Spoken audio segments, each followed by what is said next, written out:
বাংলাদেশের রাজনৈতিক প্রেক্ষাপটে ক্ষমতার পালাবদল এবং জনসমর্থনের গতি প্রকৃতি এক অবিরাম বিশ্লেষণ ও বিতর্কের বিষয়। সম্প্রতি দেশের উচ্চশিক্ষা প্রতিষ্ঠানগুলোতে ছাত্র সংসদ নির্বাচন, বিশেষ করে ডাকসু চাকসু নির্বাচন ঘিরে যে নাটকীয় ঘটনাপ্রবাহ দেখা গেছে, তা যেন আসন্ন জাতীয় নির্বাচনের এক আবছা চিত্র তুলে ধরেছে।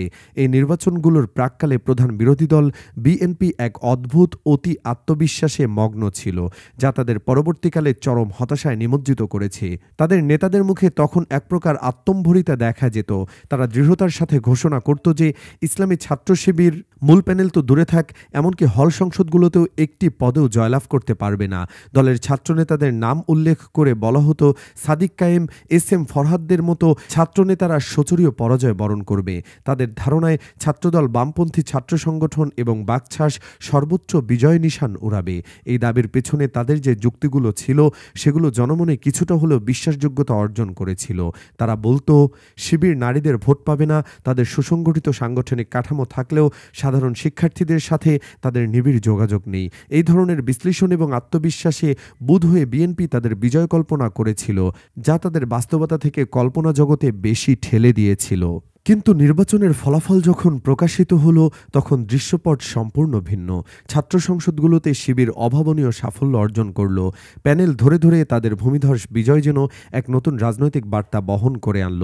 অন্যদিকে বিএনপির ছাত্র সংগঠন ছাত্রদলের ঘটল চরম ভরাডুবি। তাদের পরাজয় ছিল একেবারেই অপ্রত্যাশিত ও গোহারা। এই ফলাফল বিএনপির নেতাদের মধ্যে এক গভীর হতাশা এবং বিভ্রান্তি তৈরি করল। তাদের দীর্ঘদিনের লালিত ধারণা মুহূর্তেই যেন মিথ্যা প্রমাণিত হলো। এরপর শুরু হলো তাদের শুল পাল্টানোর পালা। প্রথমে তারা অভিযোগ করল যে শিবির আসলে আওয়ামী লীগের ভোট পেয়েছে, নির্বাচনের ফলাফল কারচুপি করা হয়েছে, অদৃশ্য হাতের ইশারায় এই ফলাফল তৈরি হয়েছে।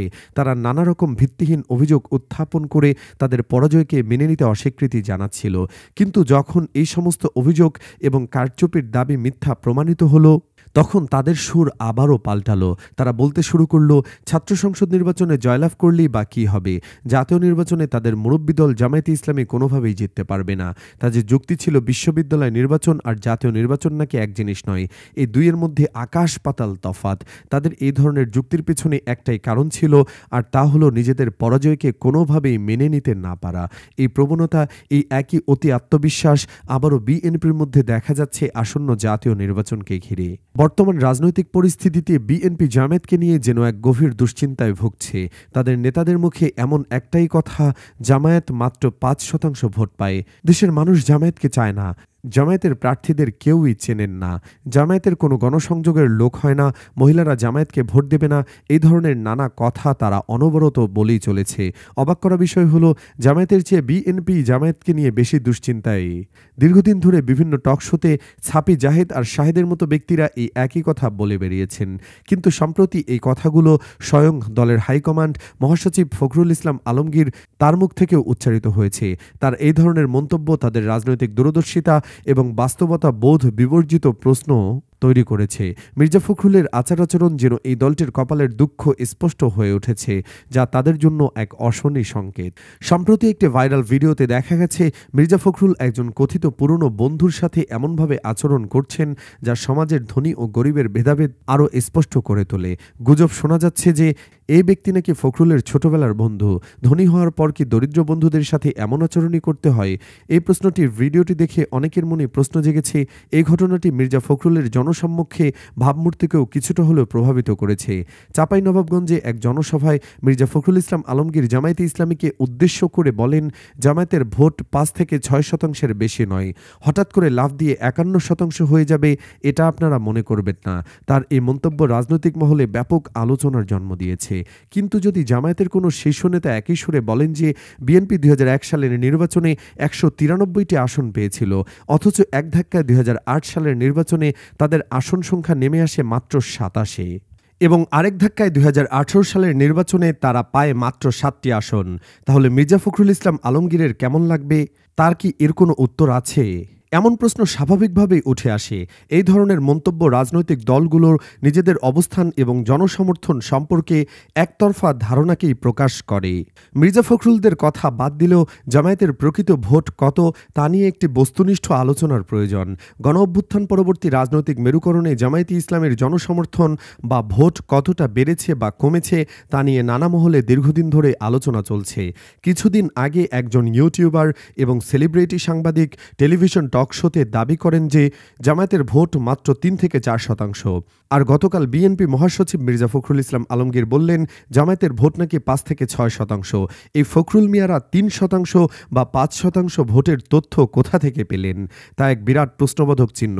তাদের এই তথ্যগুলোর উৎস কী এবং কতটা নির্ভরযোগ্য তা নিয়ে গভীর সংশয় তৈরি হয়। ইতিহাসের দিকে তাকালে দেখা যায় 1991 সালের জাতীয় নির্বাচনে জামায়াতে ইসলামী 227টি আসনে প্রার্থী হিসেবে 12.1% ভোট পেয়েছিল।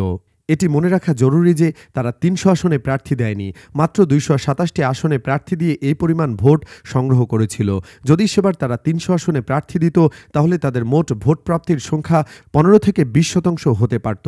অন্যদিকে 1996 সালের জাতীয় নির্বাচনে জামায়াত 300 আসনে প্রার্থী দিয়েছিল এবং সেবার তাদের ভোট প্রাপ্তির হার ছিল 8.61%।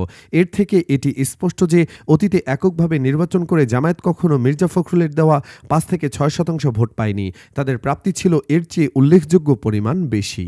তবে অতীত ভোট প্রাপ্তি দিয়ে বর্তমান পরিস্থিতি বিচার করা সবসময় সহজ নয়। যেমন 1991 সালে 227টি আসনে প্রার্থী দিয়ে জামায়াত যে ভোট পেয়েছিল, 5 বছর পর 1996 সালের নির্বাচনে 300 আসনে প্রার্থী দিয়ে তার চেয়ে 4% ভোট কম পেয়েছিল। তাদের প্রাপ্তি 12% থেকে 8% নেমে এসেছিল।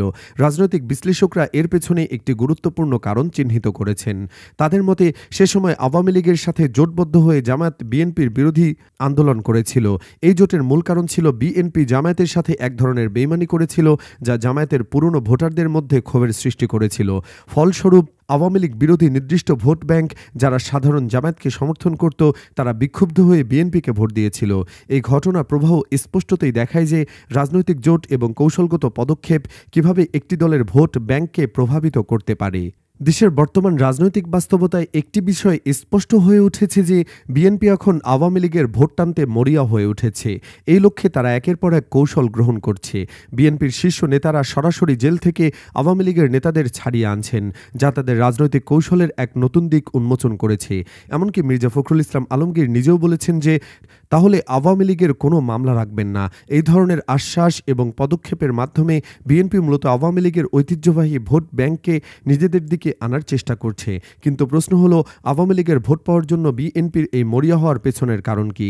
এর মূল কারণ হলো তাদের নিজস্ব ভোট ব্যাংক ক্রমশ সংকুচিত হয়ে আসছে। ঐতিহ্যগতভাবে যারা আওয়ামী লীগ বিরোধী এবং ভারত বিরোধী ভোট দিত তাদের একটি বিশাল অংশ এখন জামায়াতের দিকে ঝুঁকে পড়েছে। বিএনপির এই লীগপন্থী রাজনৈতিক কৌশল দলটির ঐতিহ্যবাহী আওয়ামী লীগ ও ভারত বিরোধী নির্দিষ্ট ভোট ব্যাংককে চরমভাবে ক্ষুব্ধ করে তুলেছে। 1996 সালে যেমন আওয়ামী লীগের সাথে জোট করার কারণে জামায়াতের ভোট কমে গিয়েছিল, ঠিক তেমনি এবার বিএনপির ভোটও একেবারেই কমে যাবে বলে রাজনৈতিক বিশ্লেষকরা মনে করছেন। বাংলাদেশে এখনও অন্তত 20% মানুষ আছেন যারা কোনো নির্দিষ্ট দলের সমর্থক না হয়েও ভারত এবং আওয়ামী লীগ বিরোধী।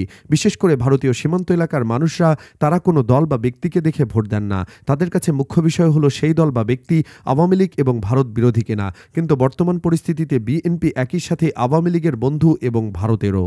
ফলে এই 20% ভোট যা ঐতিহাসিকভাবে বিএনপি এবং তাদের সমমনা দলগুলোর দিকে যেত, এবার পুরোটাই দাঁড়িপাল্লা প্রতীকের দিকে যাবে বলে ধারণা করা হচ্ছে। এটি বিএনপির জন্য এক বিশাল রাজনৈতিক ভুল হিসাব। 71-এর মুক্তিযুদ্ধকে রাজনৈতিক হাতিয়ার হিসেবে ব্যবহার করার প্রবণতা তরুণ প্রজন্মের কাছে চরম ঘৃণার বিষয়। কিন্তু বিএনপি নেতাদের মধ্যে এই বিষয়টি নিয়ে কোনো ধারণাই নেই। তারা নিয়মিত রাজাকার এবং 71 নিয়ে বিতর্কিত বক্তব্য দেন। এটি দিয়ে তারা মূলত সফট লিগার এবং ভারতকে খুশি করতে চান। কিন্তু এর মাধ্যমে যে তারা বিশাল একটি রিজার্ভ ভোট জামায়াতের দিকে ঠেলে দিচ্ছেন তা নাদান, অবুঝ এবং সেকেলের বাস্তবতা বিপর্যিত এই নেতারা বুঝতে পারছেন না। তাদের এই ভুল পদক্ষেপগুলো জনমনে ক্রমশ বিরূপ প্রভাব ফেলছে। এখন বিএনপি নেতারা বুঝতে পারছেন যে জামায়াত ক্ষমতার একদম কাছাকাছি চলে এসেছে। ফলে এখন তারা দিনরাত শুধু বলে বেড়াচ্ছে যে জামায়াতের কোনো ভোট নেই, তারা 4 থেকে 5টি আসনেও জিততে পারবে না।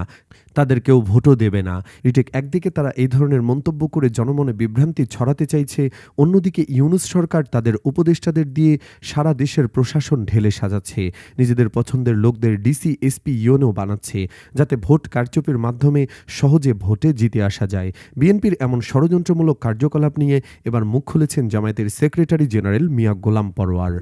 আসন্ন জাতীয় নির্বাচনের আগে প্রশাসনের সাম্প্রতিক রদ বদলকে একটি নির্দিষ্ট দলকে খুশি করার জন্য গোপন শলা-পরামর্শের ভিত্তিতে করা হয়েছে বলে তিনি অভিযোগ করেছেন। এই ধরনের নিয়োগ ও বদলির কারণে নির্বাচনের লেভেল প্লেয়িং ফিল্ড নষ্ট হচ্ছে বলে অভিযোগ করেছেন মিয়া গোলাম পরোয়ার।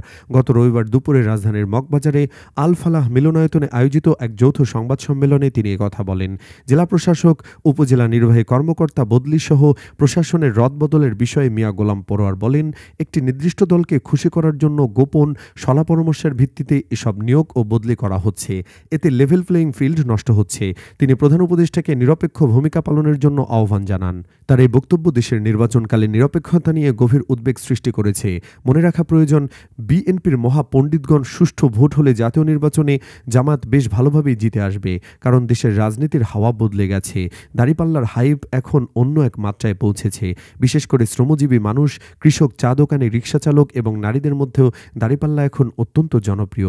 বাংলাদেশের মানুষ আওয়ামী লীগ, বিএনপির চাঁদাবাজি, দুর্নীতি এবং পুরনো রাজনৈতিক ধারা আর চায় না। তারা নতুন কিছু দেখতে চায়, ভিন্ন কিছু চায়। এবারের নির্বাচন ভিন্ন কিছু হবেই, নতুন কিছু হবেই। বিএনপির এই অতি আত্মবিশ্বাস জাতীয় নির্বাচনেও তাদের ডুবিয়ে ছাড়বে, ঠিক যেমন ডাকসু এবং চাকসু নির্বাচনে তাদের ডুবিয়েছিল। দর্শক, আপনি কি মনে করেন? আপনার মতামত জানান কমেন্টের ঘরে। আর এই চ্যানেলে নতুন হলে অবশ্যই সাবস্ক্রাইব করে বেল আইকনটি বাজিয়ে রাখুন, যাতে আমাদের পরবর্তী বিশ্লেষণগুলো আপনার কাছে সবার আগে পৌঁছে যায়।